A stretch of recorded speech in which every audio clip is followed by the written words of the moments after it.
Olha só, agora vamos mudar completamente de assunto. Um assunto muito cruel. Um homem foi preso, gente, suspeito de matar a própria filha. Ele ainda teria escondido o corpo da menina em um acesso de uma avenida. De acordo com a polícia, o crime foi cometido dentro do apartamento do pai da jovem após uma discussão entre os dois. As imagens de circuito revelam cenas de um crime brutal que aconteceu nas imediações da Avenida 23 de Maio, uma das mais importantes de São Paulo. Nessa imagem, o homem aparece tentando descer do andar onde mora carregando uma caixa. Mesmo usando um carrinho, ele tem dificuldades. Quando o elevador chega, ele entra e desce. Nessa outra imagem do circuito de um posto de combustíveis, ele compra etanol. Dentro da caixa está o corpo de Raíssa, de 18 anos. Ela é filha do homem que aparece nas imagens. De acordo com a polícia, Wellington Silva Rosas, de 39 anos, matou a própria filha e em seguida queimou o corpo. A jovem estava desaparecida desde o último domingo, quando foi à casa do pai. Na porta do DHPP, a mãe de Raíssa é amparada por familiares. As ameaças do ex-marido eram constantes. Ele matou minha filha, cara, ele matou, ele queimou ela. Quer me matar, que queria que eu e a Raíssa morresse. A chegada de Wellington ao DHPP foi acompanhada por uma equipe da Record. Maiara, prima e melhor amiga de Raíssa, contou como a família descobriu que a menina estava morta. Confessou ontem, ligou dizendo que tinha matado ela e que nós não ia achar o corpo. Esse homem, que prefere não se identificar, foi quem vendeu o álcool para o pai da menina. Foi ele que encontrou o corpo dentro da caixa de papelão e chamou a polícia. Ele encostou do nada aqui e pediu quem tinha um álcool. Como eu cozinho com álcool, sou morador de rua, eu cozinho com álcool e ele me pediu 10 reais de álcool. Eu fui e vendi os 10 reais de álcool para ele. Ele falou, não, fui lá, tinha um corpo lá dentro, só dava para me ver o joelho. Foi eu que vi, foi eu que fiz a denúncia pelo policial do Fórum. O pai da menina foi preso em flagrante em uma praça na zona norte de São Paulo. Em depoimento, ele confessou à polícia ter matado a filha. O crime aconteceu dentro da casa dele. De acordo com familiares da vítima, Wellington teria feito isso porque achava que a filha dava força para a separação dos pais. Raíssa não apoiava o relacionamento dele com a mãe porque o pai era um homem muito agressivo. Ele que diz isso, que ela estava arrumando um namorado para a ex-mulher dele. Para a polícia, ele quis matar a menina para atingir a ex-mulher. Matar a filha por conta de uma discussão. E aí ele quis matar a filha para se vingar assim, da ex-mulher que o abandonou, né? Wellington já tem passagens por outros crimes. Ele vai responder por homicídio qualificado e ocultação de cadáver. A que ponto chega a mente doentia de um homem ciumento, um homem possessivo? Gente, matar a própria filha porque ela incentivava a mãe a se divorciar porque o pai era violento. Ela não queria mais ver a mãe sofrer. E a gente vai debater esse assunto aqui no nosso estúdio. Participa com a gente. Aqui eu recebo a psicóloga Luciane Fantini. Boa tarde, Lu. Obrigada pela sua participação. Boa tarde. Doutor Carlos Bermudes, que é advogado. Muito obrigada também pela sua presença. E a Jusileia Ribeiro, gente, que ela já passou por um ciclo de violência. Hoje ela ajuda várias mulheres a se libertarem, né, com o projeto Libertas, inclusive. E casos assim, Jusileia, são mais comuns do que a gente imagina. Boa tarde. É muito comum, Roberta, é muito mais comum porque a gente pensa. A gente em Vitória nós tivemos 2 casos com repercussão altíssima. Nós tivemos em Tiberê, que matou os filhos para se vingar da mãe, e nós tivemos o caso de Santa Maria, que a menina morreu no lugar da mãe. Então, são assim, a gente achar que o homem agressor ele é um bom pai é uma comparação errônea. Essa semana eu atendi uma mãe que ela foi incendiada para salvar os filhos. Ela perdeu o bico dos 6 porque o homem tacou fogo com as crianças dentro, num barraco. Então, assim, como que eu vou alegar que o agressor é um bom pai? Eu passei por isso, assim, eu só fui fazer a denúncia a partir do momento que meu filho se envolveu naquela confusão. Porque nós, mulheres, quando sofremos essa violência, a gente não tem essa visão que essa violência já atinge os filhos. Então, assim, igual essa menina que morreu aí, que o pai fala que ela incentivou, porque a mãe não conseguia ver. Ela conseguia ver melhor do que a mãe o ciclo de violência que vivia. E quando esse filho interfere, é aí que tem um problema. Igual aquela menina de Santa Maria que Ela se meteu para poder livrar a mãe da agressão e acabou assassinada. Então, assim, a gente, mulheres que sofrem violência, a gente tem consciência que essa violência não atinge só a gente. Quando fala familiar, esse âmbito familiar, muitas das vezes a mãe morre no lugar da filha, os filhos morrem no lugar da mãe. Então, assim, a gente tem que começar a tentar que essa violência, ela entra na família toda. A família toda acaba se tornando doente. É isso mesmo, Luciane Fantini, essa fala da Jusileia faz sentido. Não dá para a gente separar, quando a gente vê um homem violento, que coloca, né, esse conceito de um lar violento, não dá para separar um marido de um pai nesse contexto? Roberta, assim, claro que cada caso é um caso, mas no geral é isso mesmo. A gente costuma achar que pai e mãe, né, tem instinto materno, instinto paterno, que é bom pai, apesar de ser violento com a esposa ou com o marido, enfim. E não é verdade, né? Se a gente observa que já tem ali um descontrole emocional, se a gente observa que tem uma agressividade, é muito possível que todos estejam correndo risco, não só, né, o cônjuge, como também os filhos. E, aliás, Roberta, esse crime, né, chamado filicídio, é muito mais comum do que a gente imagina. Assim, é assustador isso, né? Em geral, nas últimas pesquisas de 2020, 70% é feito por homens, não pelo pai, né? Não por mães. E quando é por mães também são outras razões. Em geral, a mãe é aquela mãe mais depressiva, que quer se matar e aí acha que ninguém vai cuidar do filho e morre junto com o filho. Mas o pai não. O pai tem essa característica, né? Das pesquisas que a gente sabe até o momento, de fazer por retaliação, por vingança, por querer machucar a mãe, ou um desentendimento, como a gente viu nesse caso, né, Roberto? E aí a gente se pergunta, Luciane, é o quê? É doentio? É uma loucura? Quais são os sentimentos que estão por trás disso que podem levar um pai? A gente está falando daquela maior referência que uma criança tem de amor. É quem? O pai e a mãe. Movido por qual sentimento ele é capaz de fazer isso com o próprio filho? Exatamente. E por isso que causa tanto pavor, né? Porque vai na contramão do que tem que ser um pai e uma mãe, que é cuidar, proteger. Agora, o que tem por trás disso, Roberta? É claro que o sentimento é agressividade, muita agressividade descontrolada. E se a gente vai buscar as causas, quando a gente fala assim, é doença, é psicopatologia e tal, na verdade, Roberta, se a gente for pegar os transtornos, né, psicóticos e tal, são muito poucos, né, que motivam isso, porque inclusive num transtorno psicótico o pai mataria a criança não de maneira proposital. Não, ele arquitetou tudo, exatamente. Né? Esse é o ponto. Se ele arquiteta, se tem consciência, ele não estava num surto psicótico. Ele não tem que ser inimputável, né? O doutor vai falar que melhor do que eu, mas se tem consciência e ele age por vontade, ele está fazendo uso, né, das suas faculdades mentais ali. Agora, o que tem por trás? Às vezes, um histórico de traumas muito grande com os próprios pais, falta de valores, de princípio, de caráter. A gente tem que pensar muito mais nesse sentido, Roberta, do que pensar em uma patologia. Entende? E ele deixou bem claro ali, né, doutor Carlos Bermudes, que ele matou porque a filha incentivava a mãe a se divorciar. Né? Ficou bem claro ali na reportagem. Essa foi a fala dele para a delegada. Então, tá vendo, Roberta? Você percebe que não tem nenhum distúrbio de consciência. Ele sabe o que ele está fazendo. Assim, a gente tem uma confissão uma confissão circunstancial. Ele, além de confessar o crime, ao que tudo indica pela matéria, ele dá detalhes da motivação do crime. Não basta dizer o porquê ele fez, ele motiva. Então, para ele, de algum momento, isso faça algum sentido. Para ele é um motivo que talvez, dentro da mente criminosa dele, faça algum sentido, alguma justificativa. Mas, obviamente, nós sabemos, como bem disse a doutora, assim, pelo menos, obviamente, por hora, não é possível falar em inimputabilidade.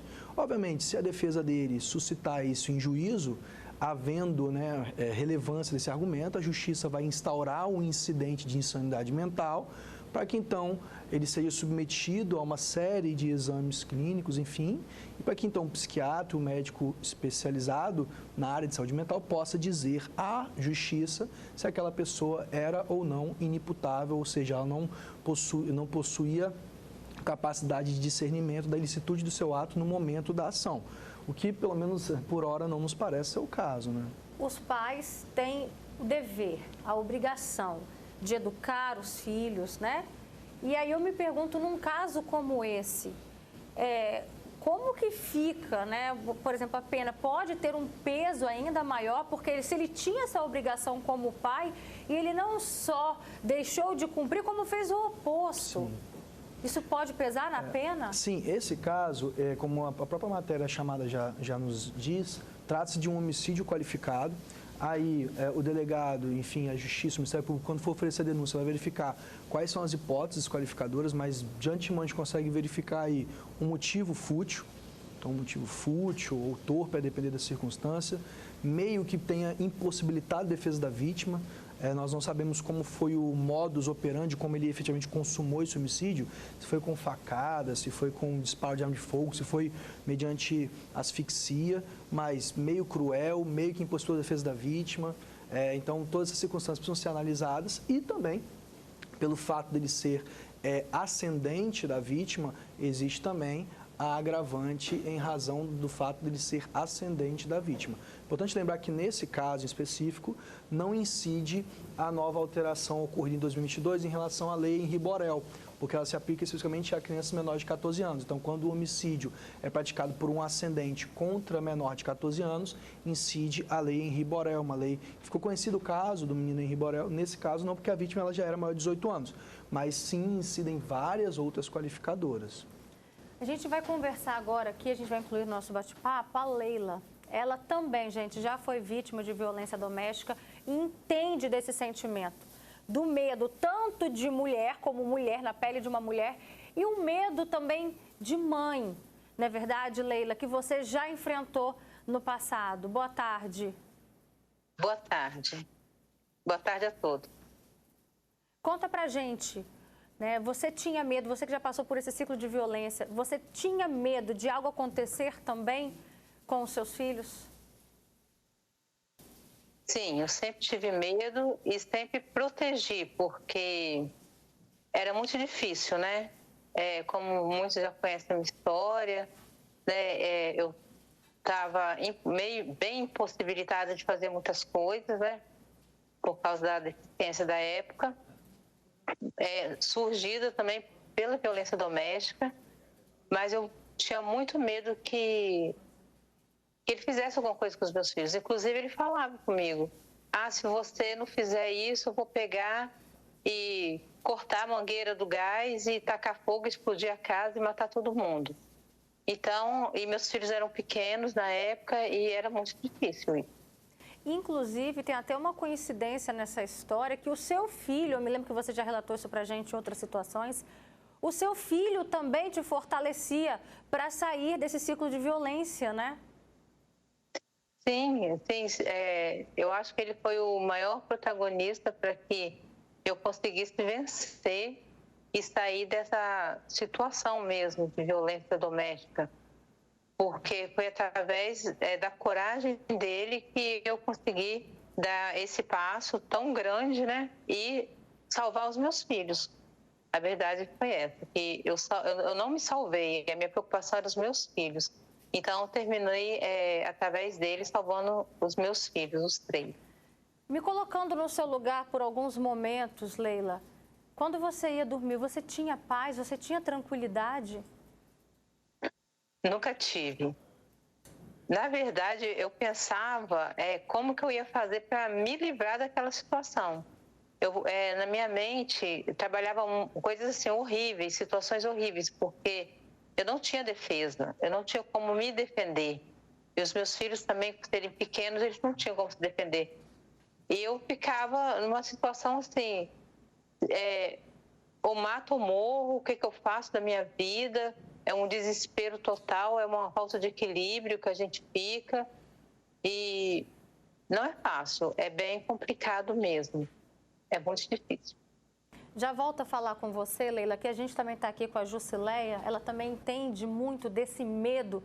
E você relatou para a gente aqui nos bastidores que, por exemplo, os seus filhos iam para a escola. E você também tinha medo desse momento na hora do seu companheiro ir buscá-los? É porque, assim, Roberta, a Lei Maria da Penha, ela traz um parágrafo lá que fala bem assim, que a mulher vítima de violência tem prioridade na rematrícula dessa criança na rede, em outra rede. Só que, infelizmente, não é cumprido. Então, assim, geralmente, como acontecia comigo, a gente tem medo do pai ir lá na porta da escola e pegar essa criança. E essa criança ficar refém. Nós temos um caso lá que o pai vai na escola, pega a criança, igual nós citamos no outro programa com o doutor Hermínio, e ele obriga a mãe a manter relações sexuais com ele em troca da liberação dessa criança. E essa mulher não consegue fazer esse remanejo dentro da rede, porque, infelizmente, assim, existe coisas na Lei Maria da Penha que ela teria que ser cumprida para poder ajudar. Porque quando fala Lei Maria da Penha, não está falando violência somente contra a mulher. É uma proteção familiar. E na lei agora, no ano passado, fala que esse pai não terá nem direito à guarda mais compartilhada. Só que isso, infelizmente, não é exercido. Então, a gente continua assim, a gente acha a mulher, e fala assim, a mulher denunciou, ela vai sair do ciclo e vai se sentir segura. Pelo contrário, a gente se sentir mais insegura em questão do filho, porque você imagina, assim, Roberto, o feminicídio é o ápice da violência. Mas para uma mãe perder um filho, não tem violência maior. Ele mata ela em vida. Igual aquela mulher de Santa Maria, por mais que ela não tenha morrido, você acha que algum dia ela vai deixar aquela culpa de saber que por omissão, por negligência, por medo, ela não denunciou e o homem ceifou a vida da filha dela? Então, assim, a Lei Maria da Penha, ela traz que é a violência familiar. Mas, infelizmente, para cumprir isso, existe toda mudança da sociedade para proteger essas crianças. Porque eu consigo, por exemplo, assim, o abrigo aceita crianças até 12 anos. Mas as de 14 que ficar na rua, quem garante que esse homem não vai se vingar em cima dessas crianças? Então, assim, para poder combater esse negócio do pai matar o filho, que as pessoas ficam pregando assim, mas o pai é bom, ele não deixa faltar nada. Ele é um bom pai, que não sei o que lá. Gente, alimentação não é educação. Alimentação, provisão, não é sinal de caráter. Um homem que trabalha e alimenta não quer dizer que ele é um bom pai. Quer dizer que simplesmente ele é provedor. E muitas das crianças, elas estão criando nesse ciclo, Roberta, porque uma criança, quando chega ao ponto, igual essa menina de incentivar a mãe a sair dessa violência, ela já viu isso há muitos anos. Quando o meu tomou partido, o da Leila tomou partido, é porque eles foram criados vendo isso, e eles chegam um momento que eles mesmos, como ser humano, não aguentam. Então, você imagina a carga emocional e psicológica dessas crianças. Juscelé, você tocou num ponto que eu acho que nunca ninguém falou isso aqui no programa, que o momento da separação é um momento muito perigoso para uma mulher. Né? E não só para ela, mas para a família. A gente está sempre incentivando, se você vive um ciclo de violência, saia desse ciclo, é importante romper. Mas vamos reconhecer que o momento da separação é muito perigoso para uma mulher. Como que a gente pode, Dr. Carlos Bermudes, melhorar essa estrutura? O que precisa ser feito para proteger mais essa mulher em situações de risco? Bom, sendo simples e direto ao ponto, falta vontade política. A legislação está aí, enfim, indicam a Lei Maria da Penha como uma das legislações mais modernas do mundo em referência à proteção de mulheres que estão submetidas a situações de violência, mas falta implementar mecanismos de eficácia da legislação. Então, pelo menos me parece que é um problema de vontade política e não de alteração legislativa. Porque se nós alterarmos mais uma vez a legislação, criarmos mais mecanismos, mais instrumentos de proteção, nós só estaremos inchando a legislação, mas, como bem disse, nós não vamos ter a eficácia. O que se preocupa é a aplicação e nós vemos em termos práticos a lei funcionando. Porque de nada adianta termos uma legislação muito boa, muito bonita na teoria, no papel, mas que ela não se presta aos fins a que ela foi elaborada. Então, não adianta, mais uma vez repito, a inovação legislativa, criarmos mais mecanismos se não houver, de fato, um interesse público, político e que isso seja pautado como prioridade nas pautas eleitorais, nas pautas dos agentes públicos. E até que isso se torne prioridade, a gente só tem dois caminhos, Luciano Infantino. É o quê? Ou é arriscar, sair desse ciclo, ou é cruzar os braços e aguentar calada, né? E aí a gente vê aqui, a Maricilda fala, é tenebroso tudo isso. Tem pessoas que têm o nervo à flor da pele, isso desperta o ódio, a raiva por simples coisas, e tem aqueles que elaboram mal, tem sangue frio. A Marina Peniche diz, se ele fez isso com a própria filha, imagine o quanto essa mãe estava passando, o que ela estava sofrendo com esse monstro dentro de casa. E aí, nessas horas, até que a gente se torne prioridade, como o doutor Carlos Bermudes disse. O que a gente precisa fazer? Recorrer a quem? Pedir ajuda a quem? Se for preciso até mesmo mudar de endereço, o que a gente pode fazer? Roberta, quando a gente tem um agressor, né, que não admite que ele tem, de fato, problemas, porque eu falei, né, de inimputabilidade no caso de um problema de psicose, né, um problema mais assim psiquiátrico. Mas esse agressor, ele tem problema psicológico. Ele não sabe lidar com a agressividade dele. Ele sai, né, vamos dizer assim, da razão e ele não lida bem com questões como a separação, como, né, enfim, uma briga com a filha. Então, ele precisa, sim, de ajuda psicológica também, né? Não no sentido de coitadinho, não é nada disso, mas, assim, ele precisa se tratar. Só que o problema é que a maioria, Roberta, acha que está certo, não percebe o mal que está fazendo. E aí tem outras questões, como eu falei, falta de valores, egoísmo, né, a pessoa não tem empatia com o outro, e é muito difícil essa pessoa admitir e buscar tratamento. Eu acho que a melhor saída mesmo é buscar rede de apoio, é tentar sair dessa situação.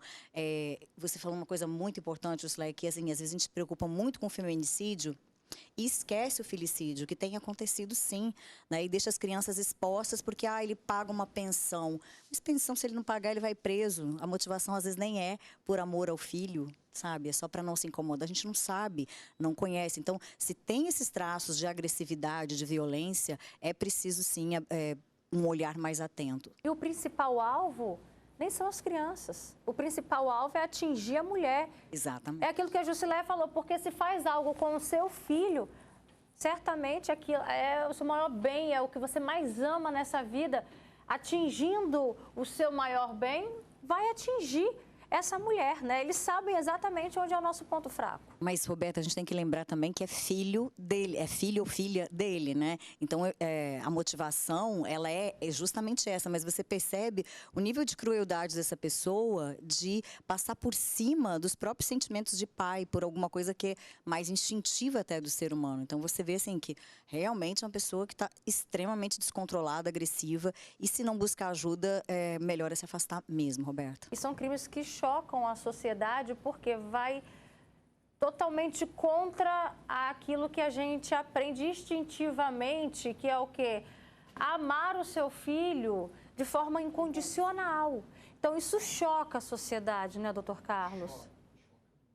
Eu costumo dizer o seguinte, o direito penal, o processo penal, ele não é a resposta para todas as panaceias sociais. O ser humano, ele é dotado de uma complexidade absurda e não vai ser as ciências penais, o direito como um todo, que vai conseguir compreender o ser humano. Então, são situações como essas que às vezes colocam até em xeque a nossa credibilidade no ser humano, né? Então, como você bem disse, vai contra tudo aquilo que se acredita. Se a gente olhar no mundo animal, o instinto animal é de proteção. Nós, então, que somos seres racionais, agimos contrariamente até mesmo seres irracionais, que são os animais. Então, é algo que causa perplexidade, é um assunto que, infelizmente, é corriqueiro, é rotineiro, mas nós sempre precisamos dar espaço para esse tipo de situação, conversar e discutir, porque há um longo caminho a se percorrer e eu espero que, num futuro próximo, a gente possa não precisar estar falando desse tipo de situação semanalmente, porque realmente é... A Núbia Velten fala, muitos desses homens, né, se bobear, já agrediram a própria mãe, a irmã. Casos assim são comuns? A violência doméstica de mãe para filho batendo em mãe está muito normalizado, Roberto. É que as pessoas falam, a gente fala muito de mulheres agredidas pelo agressor. Mas essa parte da criança, dos filhos, negócio, está um quadro muito grande, Roberto. E você consegue identificar uma criança que o pai é agressor. A criança, um simples olhar do pai, ela já treme. Ela não tem confiança, ela tem medo. As pessoas falam assim, a criança, ela me respeita. Não. Ela tem medo. Porque quem respeita não faz na frente nem atrás. Quem tem medo só não faz na sua frente. Você pode ver que tem criança que ela se solta, é uma maravilha. Quando ela está na frente do pai, ela é acuada. Então, você sabe que ali tem algum problema. Só que a sociedade invita assim, não, porque ela respeita muito o pai. Nós, mães, temos o hábito de fantasiar. Não, porque respeita muito o pai bate em mim, mas não bate no filho. O pai faz isso comigo, mas não faz com o filho. Faz, Roberta, faz. Eu tinha um hábito de não querer que meus filhos fizessem barulho para não acordar ele. Que eu tinha medo dele acordar e ele fazer alguma coisa com as crianças. Então, eu sabia que estava acontecendo, sabia. Então, assim, a gente, como mãe, assim, não adianta. Bem, você falou assim, o momento da separação não é o momento de ir na delegacia que é o perigoso. É o momento do rompimento. É você pegar os seus filhos para sair. Porque fica alguma vez, igual a Helena Maria da Penha vem tratando da medida protetiva, assim, a medida protetiva não proíbe o pai de ver os filhos. Só que se ele tiver com muito ódio de você, ele não vai encostar em você se tem medida protetiva. Seu filho não tem. E qual é o elo entre vocês dois? É o filho. Então, o que ele vai fazer? Ele não vai entregar a criança, ele vai desligar o celular para te fazer tortura psicológica, ele vai esconder essas crianças, ele vai falar mal de você para essa criança. Alienar, né? Mas aí, depois ainda, eles acusam a mãe de alienação parental, que é a culpada do filho estar assim é da mãe. Então, assim, a mulher, ela sofre, o sofrimento da mulher é muito mais vezes maior na ruptura do que durante o relacionamento. Porque a criança vem de lá confusa. Meu pai falou que minha mãe faz isso. Então, assim, é uma violência que essa criança sofre tão grande que se as mulheres tivessem noção, Roberta, no primeiro sinal de violência já rompia. Porque quem está sofrendo muito mais nessa história são os filhos. Perfeito. Jusileia, obrigada, viu? Você sempre muito sábia, trazendo tudo aquilo que você enfrentou, viveu na pele e ressignificando isso de uma forma que encoraja as mulheres a saírem desse ciclo. Se precisar, gente, pede ajuda. Pede ajuda. Tem grupos de mulheres que passaram por isso e conseguiram, né, de uma forma positiva, ressignificar a vida. Obrigada também, Luciana Infantini, pela sua grande contribuição. Obrigada, viu? Roberta. Obrigada também, Dr. Carlos Bermudes. E a gente agradece a Leila também, que participou com a gente. E o filho dela foi o grande incentivador para que a mãe saísse desse ciclo de violência.